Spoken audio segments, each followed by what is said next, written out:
Seguimos con el siguiente ponente de la mañana. A seguinte, bueno, falamos en galego. Podemos, Nicolás deixanos falar en galego. Sí.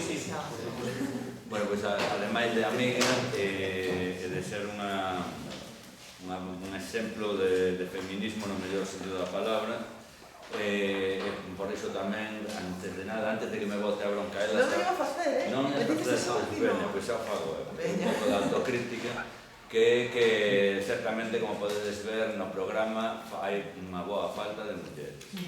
É certo que falamos con mulleres para participar. A culpa non se agarda de esperar. No. Que se bote a bronca cando te chega o programa. O que pasa é que tengo que dicir a verdade que realmente sí falamos con mulleres. O que pasa é que, bueno, por certas circunstancias, pois algunha non puido, seguramente tamén polo problema que hai de xénero, porque alguna persoa non puido por temas de cuidados, que é unha cosa que sempre se estaba caendo a vosotros. Entón, pois sí, hai un problema de roles de xénero, tamén, para que non sexa así. Pero, bueno, tamén é certo que logo non temos un elenco de mulleres todavía tan grande como, pero tamén é certo que hai así, hai moitas mulleres agora xa na Facultade de Historia que eu creo que nos dan a esperanza de que en seguintes programas si vamos ter incluso máis mulleres que hoxe. A ver se é verdade. Bueno, nos traballaremos tamén para iso. Perfecto. Bueno, o tema de que este Monse hoxe aquí é porque eu me lembro dunha película que era de Magdalena. Sí, as hijas de Magdalena. De Magdalena, así que, bueno, que era un tema sobre Irlanda, sobre mulleres digamos, as mulleres que non ian polo camiño correcto, que as metían nestas congregacións e tal, donde realmente o que facían era un abuso absoluto das mulleres. Pero bueno, era unha película, era Irlanda, xa sabes como somos católicos irlandeses e tal, os nosos non son millores, pero bueno.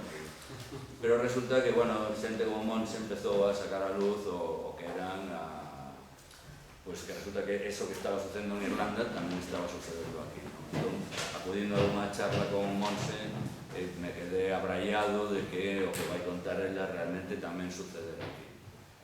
Ademais pensaba que algo que hai que difundir, hai que dar a coñecer, e que iso tamén foi parte da dictadura, e incluso, hai que dicilo tamén, na etapa da transición, pois se prolongou máis do que debería este tipo de situación.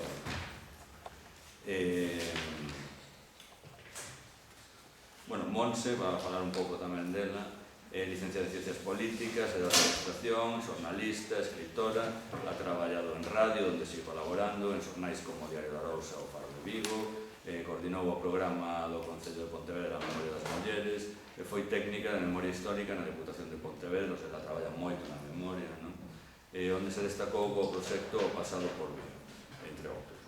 Nos últimos anos ha centrado a súa actividade na investigación e a recuperación da memoria histórica dunha perspectiva feminista, coa publicación de numerosos traballos, entre os que se pode destacar Matriarcas, Mulleres en pé de vida, Un cesto de mazás, Memoria das vítimas do 36 e do tempo que veu, Invisibles, A vida incerta, biografía de Virxinia Pereira, Onde habita Tolemia, que foi premio Sevilla de ensayo, ou Caídas, achegamento ao Patronato de Protección da Muller en Galicia, polo que recibiu o premio Xoana Torres de ensayo, e que un pouco a razón de que aquí con nos, e, bueno, sen máis dilación, xa vos deixo.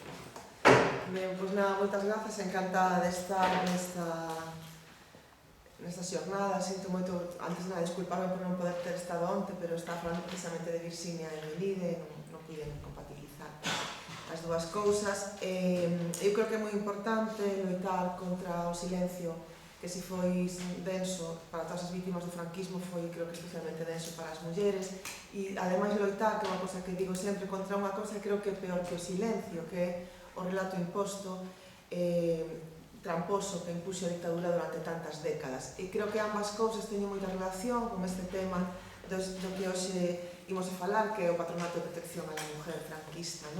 Hai moita xente, agora é verdade que están saindo nos últimos anos moitos traballos do patronato, están facendo tamén actos, están as supervivintes, que as gusta que digamos así, que estiveron nos centros, están facendo moitas actividades, se coñecen máis, pero eu creo que aínda hai moita xente que non sabe nin que existiu o Patronato de Protección á Mujer, ou que incluso xente que sabe que existiu, que sigue pensando que era unha entidade benéfica onde caritativas monxias cuidaban a nenas que estaban descarriladas e lles daban unha oportunidade, cando en realidade o Patronato de Protección á Mujer foi un dos órganos máis represores da dictadura e, como decía Xallo, un dos máis lonxevos, porque durou ata 1985, é dicir, ata unha década após a morte do dictador, cando xa estaba a piques de rematar a primeira maioría absoluta do Partido Socialista. Bueno, de feito, non sei se se pode decir ainda socialista de Felipe González, pero bueno, a primeira maioría absoluta, no seguro que nos di máis, isto se pode seguir dicindo. A primeira maioría absoluta de Felipe González estaba rematando cando se pon fin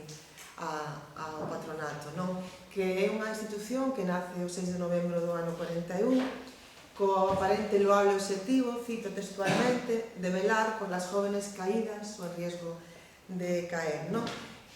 Claro, o importante é que se consideraba unha muller caída para eles, non?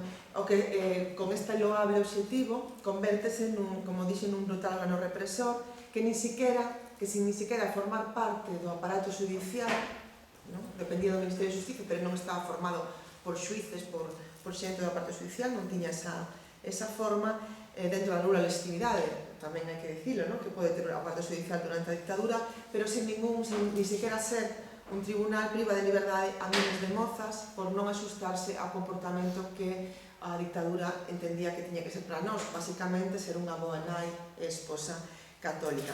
Logo veremos que hai razóns moi diversas para acabar encerrada nunha congregación religiosa do patronato, pero entre elas, pois, mocear con alguén que non gusta na casa, mesmo ser orfa ou quedar embarazada, ainda que ese embarazo sexa froito dunha violación, por exemplo, no seno familiar. Hai moitos casos de mozas que acaban no patronato porque quedan embarazadas logo dunha violación do pai, do padrastro, do veciño, do seu curmán, non?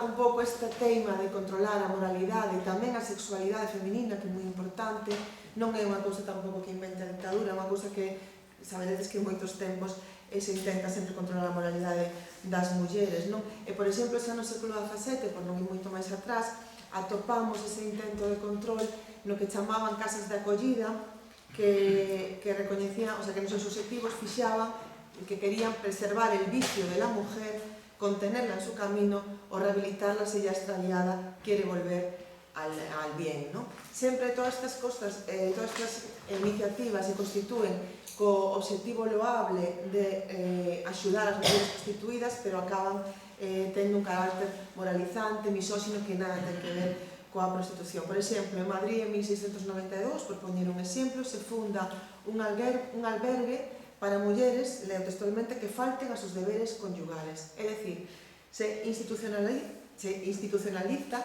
o feito de que as mulleres temos que cumprir determinadas obrigas sexuais de cara aos nosos esposos e que non facelo pode levar a ser repudiada, botada da casa polo home e ser recluída nunha institución, por non cumplir o que se entende que é a obriga de calquera muller casada. E, por suposto, esa casa ficaba baixo a vocación de María Magdalena, non? Spoiler, que os vais entender moitísimo, a Iglesia está sempre no lado, remando a prol, remando a favor da represión feminina, está sempre...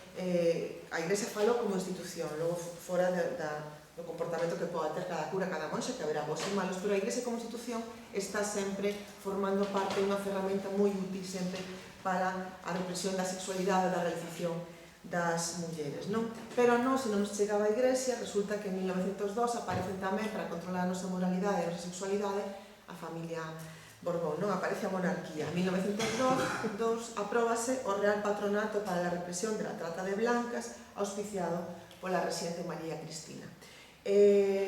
Nacido, verdade, no contexto dunha Europa abolicionista, un século despois seguimos intentando a acabar coa trata de mulleres, non? Tiñen ese loable objetivo, erradicar o trato ilícito de mulleres, volvemos a ver o mismo, non?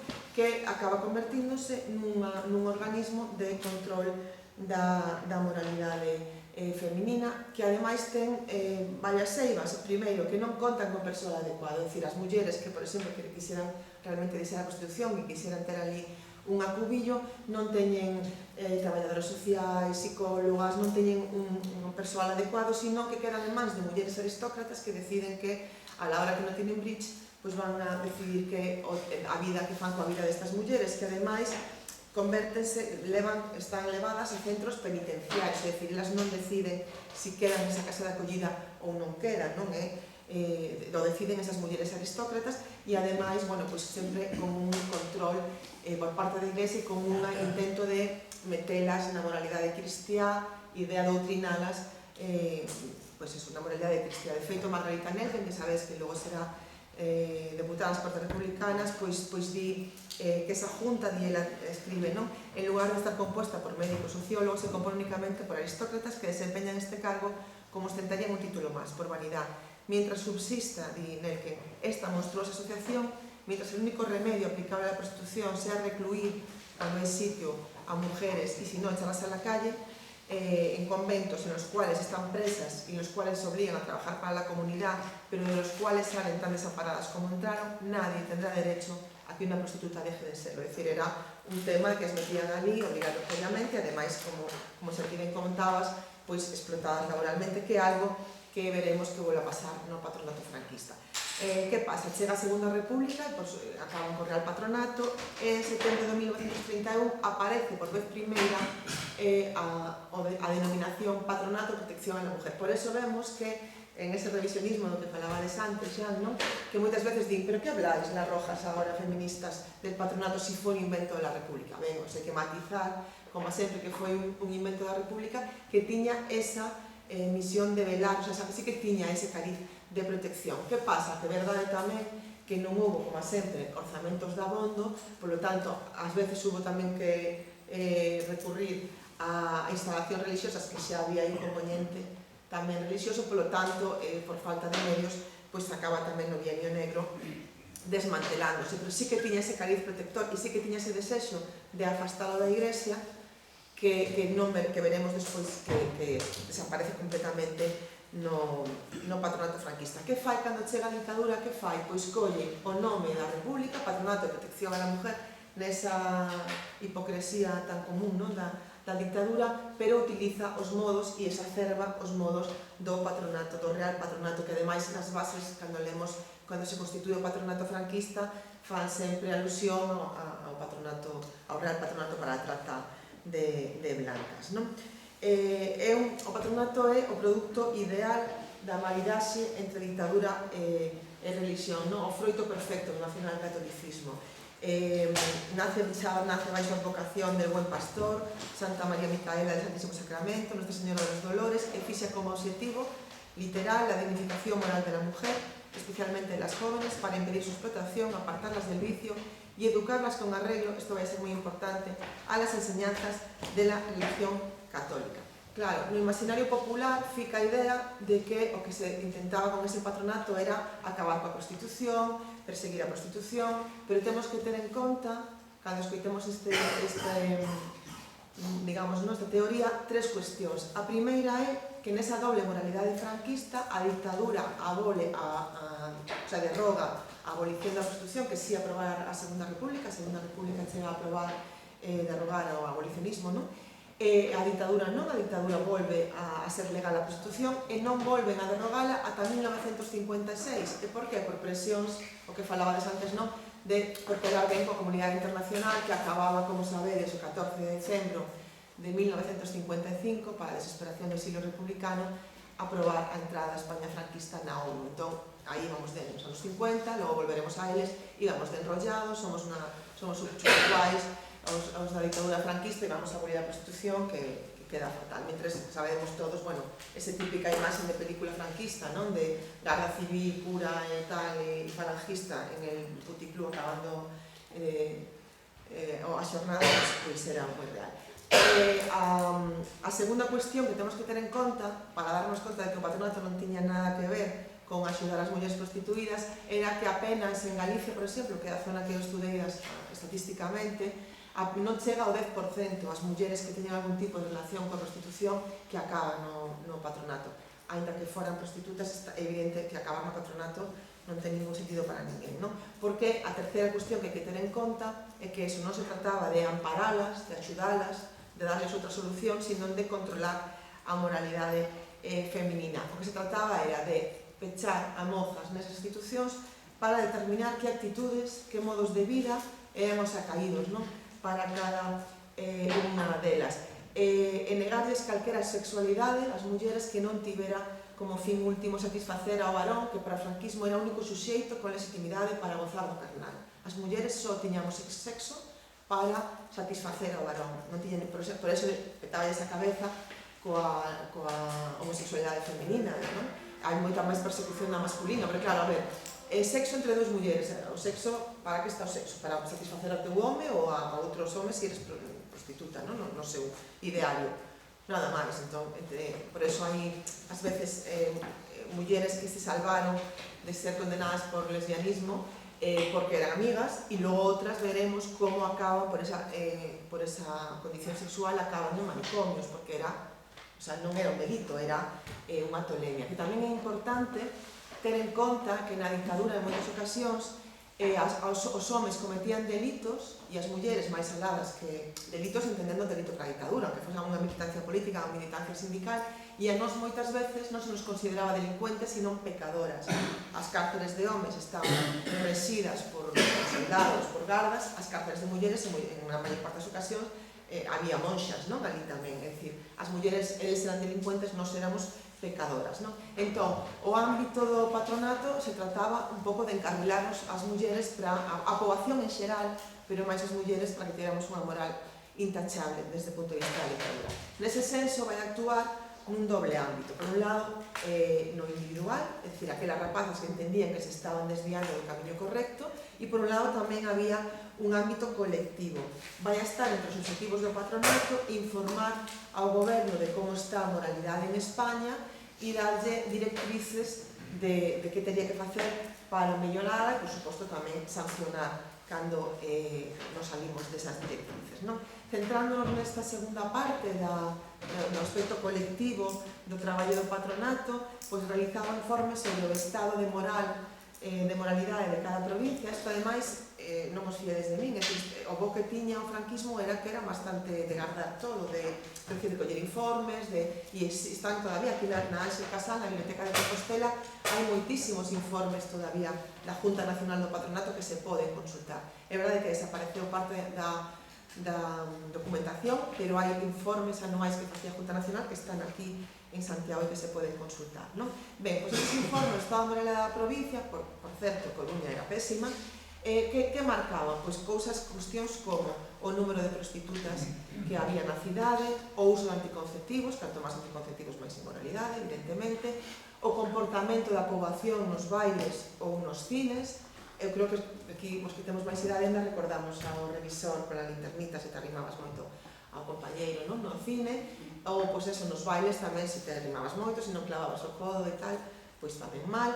E ata incluso a vestimenta que se usaba nas praias. Había directrices de obrigado uso de albornoz cando estabas na praia fora da auga, e incluso había praias para homes e praias para mulleres. Eu son de Vilagarcía e atopei neste estudo unha directriz de Acción Católica que lle impedía ás súas asociadas ir á praia de Compostela de Vilagarcía porque era unha praia mixta, entón querían facer unha excursión a Vilagarcía, porque además Santiago e Vilagarcía estaban moi ben conectados por tren, e decían, non, Vilagarcía non, porque esa praia é mixta, hai que ir a un sitio onde teña praia para homes e praias para mulleres, que a veces nos parece como de que isto é impensable, non? Sobre todo a xente moza, e isto pasou, pois hai menos de 100 anos, non? Hai 50 anos, ou 60.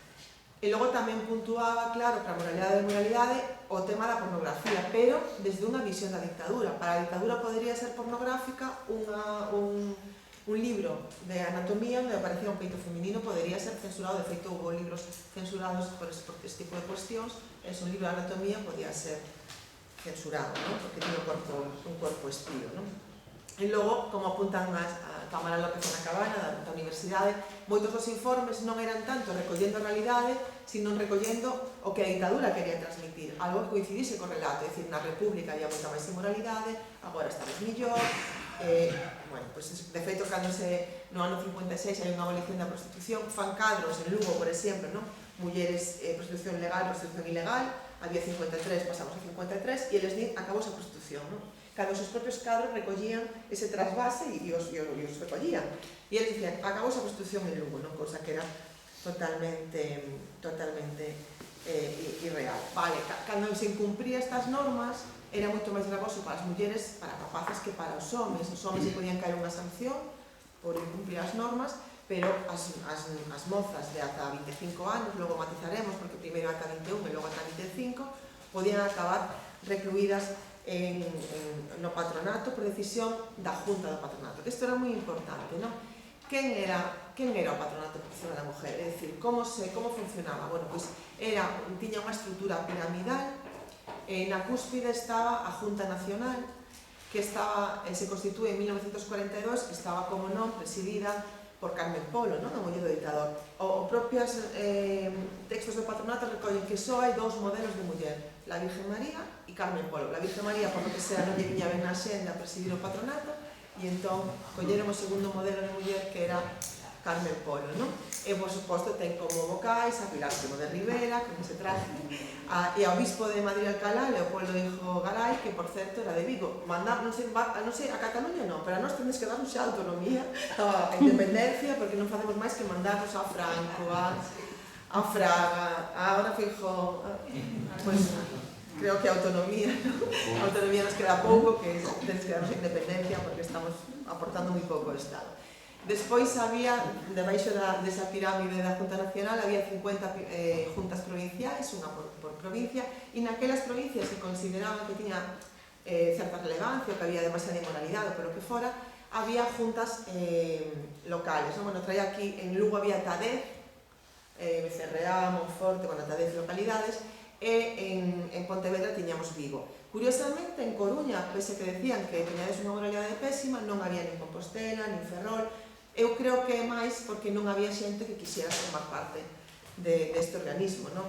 Porque quen formaba parte deste organismo? Bueno, pois estaba formado por os próceres da vila, polos franquistas de pro e as mulleres e as irmás dos franquistas de pro, non? Por exemplo, integrantes de apostolado religioso como Acción Católica, San Vicente de Paul, Santa Cita, Sección Femenina, Padres de Familia, bueno, la gente bien da dictadura. No caso da Coruña, por exemplo, temos a familiares de Alfonso Molina, o alcalde da Coruña, familiares de Barría de la Maza, que a xente coñece un pouco como foi o tema de Meirás, non? Entón, pois, aí temos os mesmos apelidos, non? En Meirás, que no patronato. Por exemplo, en Pontevedra, que é o que eu máis estudiei, está Lino Sánchez, que me diredes vos, bueno, quen é Lino Sánchez? Bueno, pois, Lino Sánchez é unha figura en Pontevedra fondamente vinculada á represión. Por qué? Pois, por exemplo, porque declarou en contra das irmás Martínez de Pontevedra, de 4 irmás que eran corseteiras, que coñecemos en Pontevedra como as corseteiras, e di este señor Lino Sánchez, que formou durante 4 décadas parte da Junta de Pontevedra. Las aludidas hermanas y su sobrina, Peregrina Martínez, son elementos que en el orden político-social son contrarios a la causa, no encajan en el nuevo Estado y la permanencia de las mismas por la calle es perjudicial. Estuvieron varios meses encerradas no cárcere de Pontevedra. Pero que ademais tamén declara contra María Fandiño Estévez, que é unha moza detida polos fascistas, di el que en Xullo de 36 excitaba a la gente a buscar armas. En esa declaración, ela sí, porque lle parece a él, para sumar máis puntos no medallero fascista, di que con ela andaba o 20 de xullo loitando contra os golpistas como elemento destacado José Acuña Gallego. Ben, pois días despois desta declaración, non vou a ser eu que día que ten relación, só dou datos, Acuña Gallego é cruelmente asesinado, paseado, ademais de unha maneira atroz. E ademais, por último, Lino Sánchez era o caseiro de Castelao e foi a persoa que guardou moitas das propiedades de Castelao. Sabedes que Castelao está en Madrid cando se produce o golpe, marcha ao exilio. Lino Sánchez era a persoa que guardaba os bens de Castelao. Curiosamente, casualidade, hai uns anos apareceu na familia, na descendencia de Lino Sánchez, o alumnos e o casualidade descubriron que fora un agasallo que lle fixera Castelao e o casualidade pagamos todos os pontevedreses e pontevedresas 600.000 euros a descendencia deste señor por un álbum que vin que lle regalou Castelao. Vamos, o sea, demanda aquí, vamos, para min foi claramente un roubo, é parte do espolio e a min indigname profundamente que nesta década teñamos pagado outra vez a unha familia que expoliou bens a un exiliado que tenemos que dar esa cantidade de cartos en plena democracia. Aquí o deixo dito. Ademais foi a esquerda, o Partido Socialista e o Bloque Nacionalista Galego na Deputación de Pontevedra. Sí, a miña casa tamén está nunha casa. Nada, este charco coñece, fixe un informe, o coñece as duas formacións políticas, porque creo que era tamén a miña obriga como técnica. Foi antes de min, si non tenía mencionado na Deputación, pero sabe cal é a miña opinión sobre este tema. Pode ser que demostre que foi un agasallo, non o poden demostrar, pero sí hai moitas probas de que este señor foi parte do espolio económico a Castelao. Ben, que quero dicir con isto, con este jardín no que me metín? Que o patronato, o sea, o aparato represor do franquismo atopou no patronato pois outro brazo, outro xoguete para incidir na represión. A mesma xente que estaba acusando a mulleres que acababan presas, que apuntaba xente que aparecía asesinada, que participaba no espolio económico do exilio, tiña outro xoguete para decidir a vida das mozas. Cada xunta provincial estaba presidida polo gobernador civil, que sempre era jefe da falange na provincia, e, como os decía, despois estaban mulleres moi vinculadas normalmente á Igrexa Católica. Estas persoas podían decidir o internamento dunha moza sen ningún tipo de aval judicial e, por suposto, en contra da súa propia delas, por suposto, e da súa propia familia.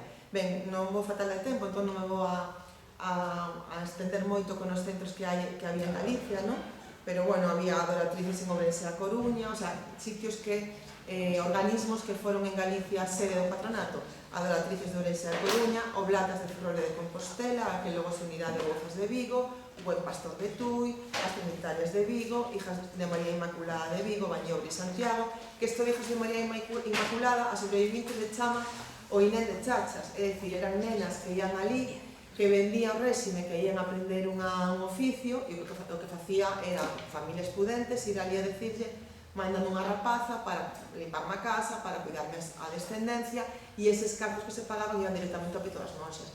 Sei que vos vai sorprender que a Igrexa fixera caixa co sufrimento das mozas, pero tamén facía caixa co padecemento das mozas. En moi poucos casos, moi poucas patronatas cobraron algo polos traballos de, bonecas para o Corte Inglés, fixeron moitísimos traballos. De feito, a exalcaldesa socialista do Porriño, que estivo no patronato, que coñecemos pola súa muller, por Silvia, estuvo no patronato por un caso por ser lesbiana, tiña ata que morreu, tivo unha lesión de por vida, porque lle caeu unha plancha de ferro cando tiña 13 anos facendo traballos para o patronato sin ningún tipo de remuneración.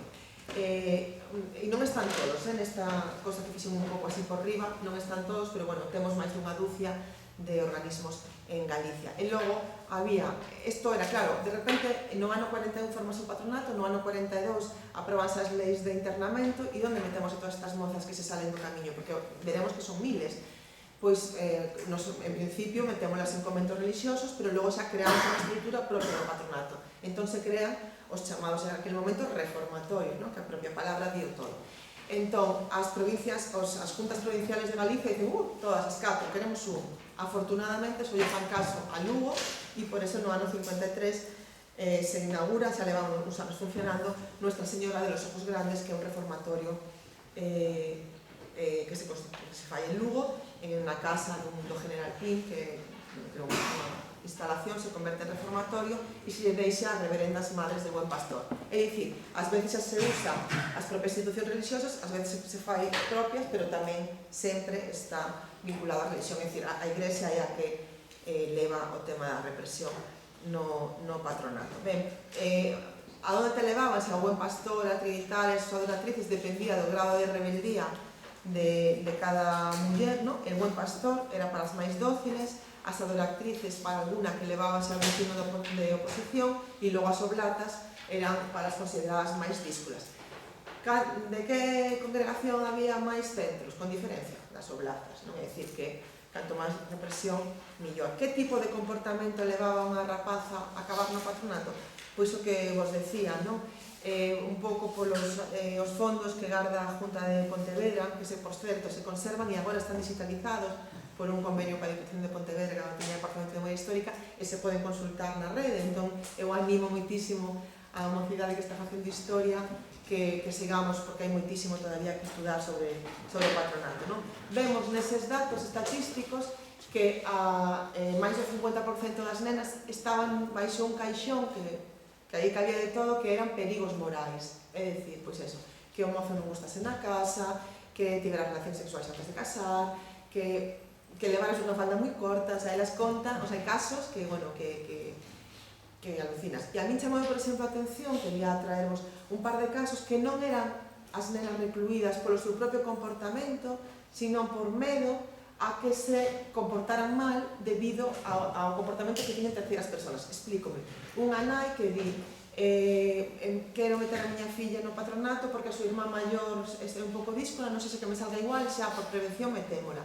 Ou unha nai que di a miña filla quedou embarazada dun mariñeiro, sale con un mariñeiro, teño medo de embarazada, vou a internar, a ingresar no patronato.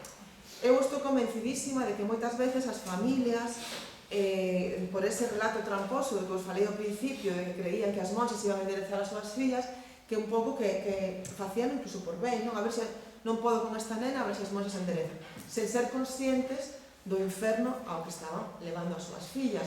Pero é verdade que despois xa a volta atrás era moi complicada, sobre todo a partir da reforma dos anos 50, que vos falarei logo un minuto, complícase moito, despois, unha vez que a metes ali, logo sacares, bueno, isto non era o que eu pensaba, quero levar a miña filla de volta, xa non, xa depende do que decida a Junta do Patronato. E tamén, entón, eso, como chegaba ao patronato? Pois a veces porque a súa familia quería metela, ás veces as propias nenas, imaginade, a estaba violando o seu padrastro, e din salgo de aquí e vou ás monxas, sin saber tampouco o que había, por unha denuncia veciñal, ou por unha denuncia do que se chamaba garda de moralidade. Que era isto das gardas de moralidade? Que a verdade é que eu descoñecía esta figura.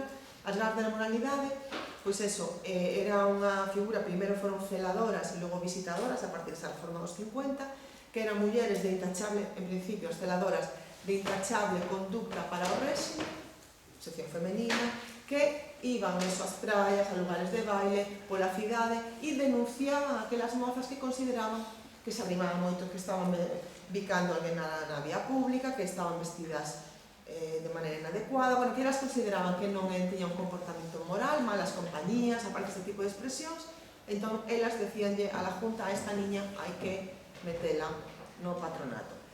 A partir dos 50 son visitadoras. A diferencia fundamental é que xa aí eran basicamente monxas. Ao principio eran mulleres que iban á igrexa con modalidade e tal, e logo xa directamente as monxas xa eran as que decidían este tipo de ingresos, non?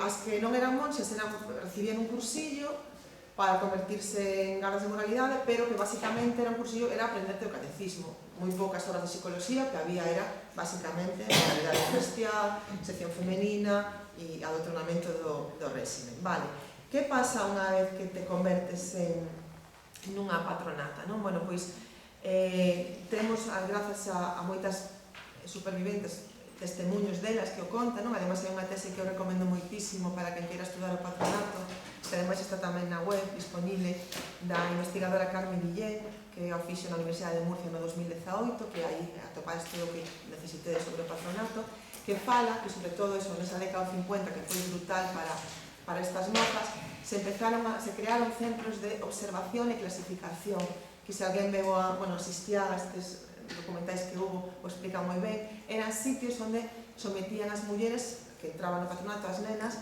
a exámenes basicamente psicolóxicos e ginecolóxicos, e eran divididas entre as que estaban enteras, é dicir, as que, segundo esa, como sabedes, con un mínimo de conocimiento de anatomía, non vai así, pero facían un exame ginecolóxico e decidían cuáles eran virxes, nese concepto católico tamén, cuáles tiveran relacións sexuais e cuáles non. E se tiveras as relacións sexuais, pois ibas directamente aos sitios máis graves, non?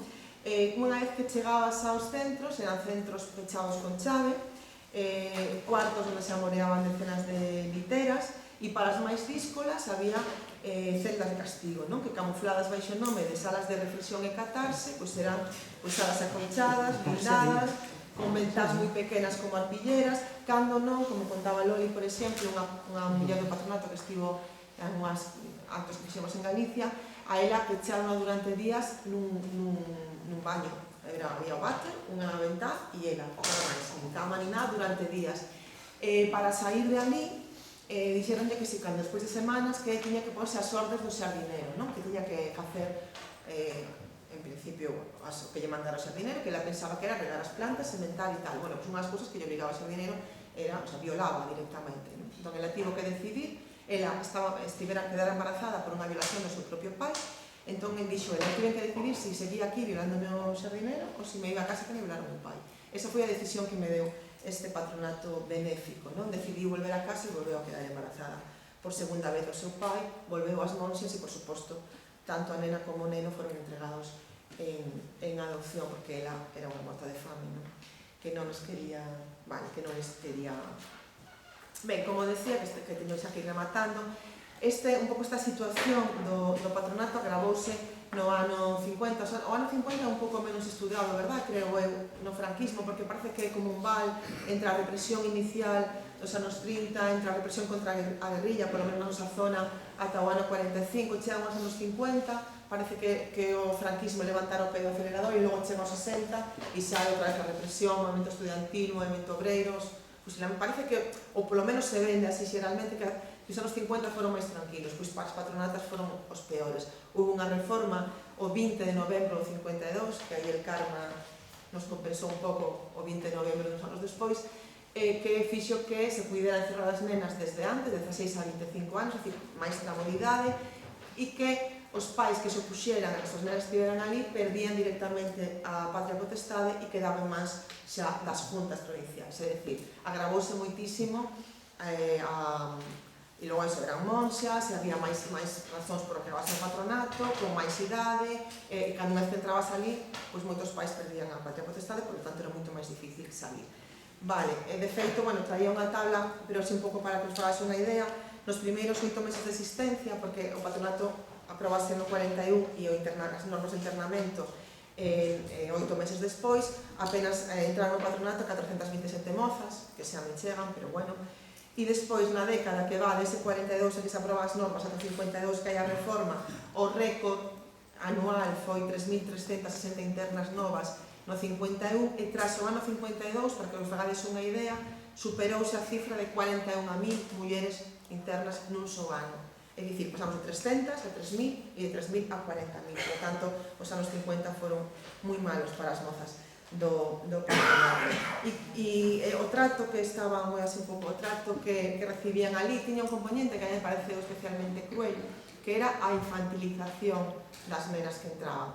Claro, o que se estaba castigando era que esas nenas de 17 a 18 anos estiveran convertendo mulleres, entón metíanas en salas, en habitacións, onde había bonecas, dibuxos de payasos, que cando vean aqueles dibuxos recordábame aos pasillos. Eu criei-me nun colexio de monxas, salí fatal, pero foi un colexio de monxas. E cando empecé a estudar o patronato e vin aqueles payasos, recordoume aquelas, efectivamente, cadros que había e deu-me moi mal rollo. Ben, pois estaba todo cheo de contos infantís a nenas de 20 anos que tiñan que ler Caperucita, que tiñan bonecas. Había un proceso de infantilización que provocou que moitísimas delas tiveran problemas psicolóxicos. De feito, había moitas delas acabaron con problemas psiquiátricos e había un ala en Cienpozuelos que era xa directamente para mozas que pasaran polo patronato, non? Porque acababan moitas con problemas de saúde mental. De feito, a primeira vez que morre o dictador e non pasa nada, o patronato sigue funcionando tal cual, e no ano 77 hai unha denuncia dunha revista feminista, Vindicación Feminista, que dedica todo o número ao patronato e que se titula con un nome tan terrible como certo, tan horrible agora que nos parece como que é verdade esa relación entre problemas mentais e represión. Dice, Patronato de Protección a la Mujer, fábrica de subnormales, titulou. É dicir, era unha fábrica de facer mulleres que perdían completamente o sentido, non? Digamos que moitísimas acababan con problemas psicolóxicos. De feito, elas mesmas din que ninguna saiu indemne, aunque estivera 3 meses do paso polo patronato, non?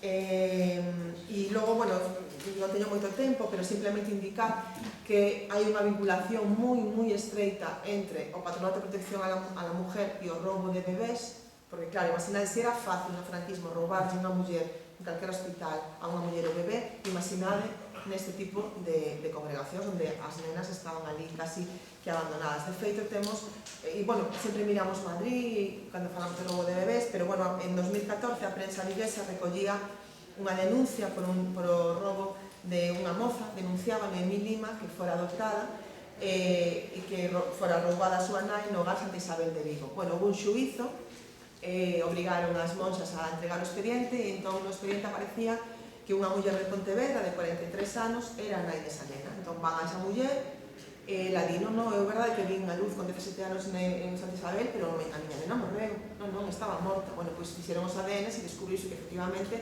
Noemí Lima era filla desa pontevedresa.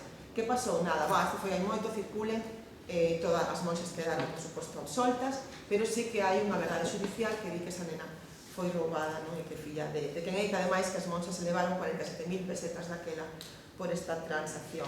Bebés roubados en Galiza, SOS de roubados, chamase así a asociación, di que hai máis de 250 casos en Galicia, non? Entón, remata a dictadura, o sea, remata a dictadura, chega a morte do dictador, o 20 de novembro tamén, como sabedes, de 75, e que pasa coas mulleres do patronato? Nada. Os señores que fixeron a transición, sinto decirlo, esqueceronse delas, como se esqueceron de máis de 300 mulleres que estaban nos cárceles franquistas por adulterio, prostitución, ou por adulterio e prostitución, me falta unha, aborto. Por que dixeron os señores da transición, e digo señores a mantenta,